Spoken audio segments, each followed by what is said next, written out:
Hey, what's up, you guys? It's your girl Jackie here, and I'm back with another video. So this video is going to be a first impressions and review on the e.l.f. 16-hour Camo Concealer, and the shade that I'm using right now is in the color Tan Sand. And just to let you guys know, to start off, this concealer reminds me so much of the Tarte Shape Tape. It really does.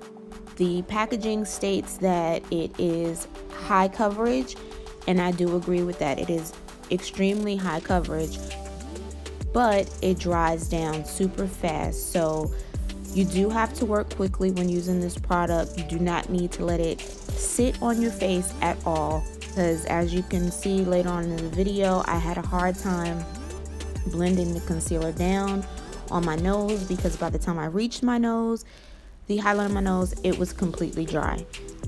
So you know, you do have to use a damp beauty blender as well to really move it around properly. Let's just get right into my thoughts on it. I can't really tell you how I feel about it right now.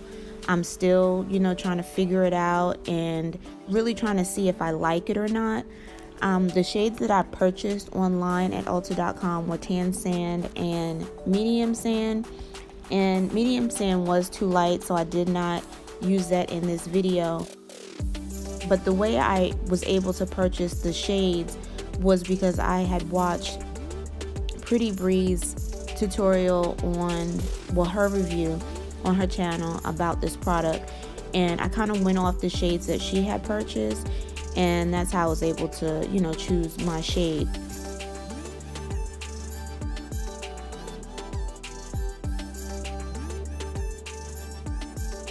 So shouts out to Bree. Thank you so much for that review. You actually inspired me to purchase the product and try it out myself. But like I stated, I do not know how I feel about it as of yet. So as far as setting goes, I do have a lot of fine lines under my eyes, and under my eyes is also dry. I just kind of lightly put some setting powder just so that it wouldn't crease. The packaging states that it is crease resistant. I totally disagree. I did have to go back in a few times just to make sure that it wasn't creasing, because I started to see it creasing. So that crease resistant is false. We're just going to put that out there right now.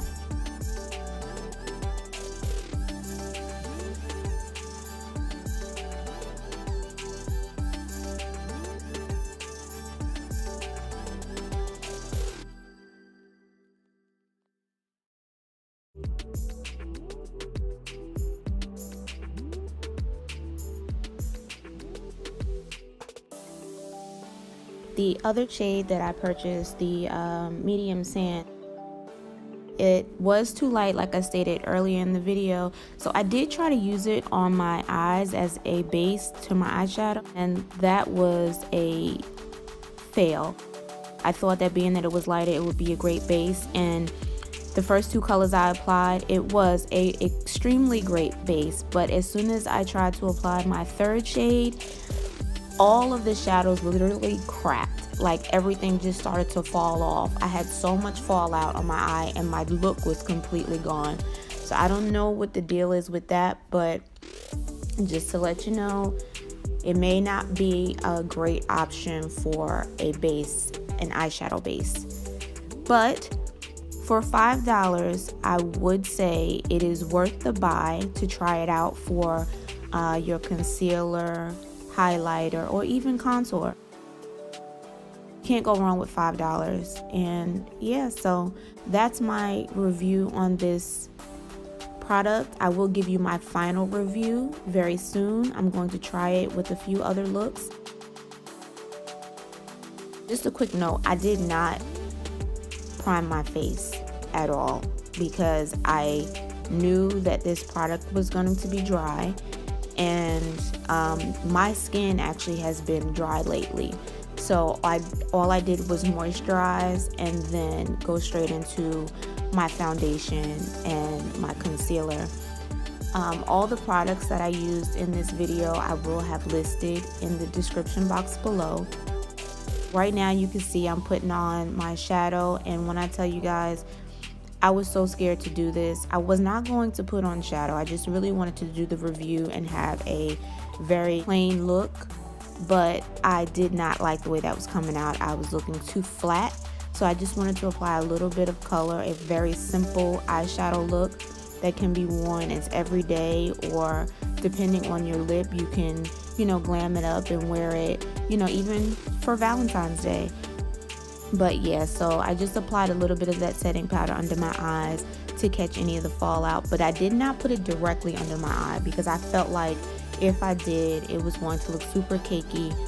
I did have to apply setting spray to my face twice because it was just looking kind of dry, really dry to me, and I don't like a dry look. I do like a matte look, but I feel there's a difference between matte and dry. That's really it for this review, guys. I will be back with you guys soon with my final review, and I hope you enjoyed this video. Again, all the products that I use in this video will be listed below. Thumbs up if you would like more content like this, and don't forget to rate, comment, and subscribe, and make sure you hit that notification bell so you can get notified every time I upload a video. Alright guys, see you in my next video. Bye.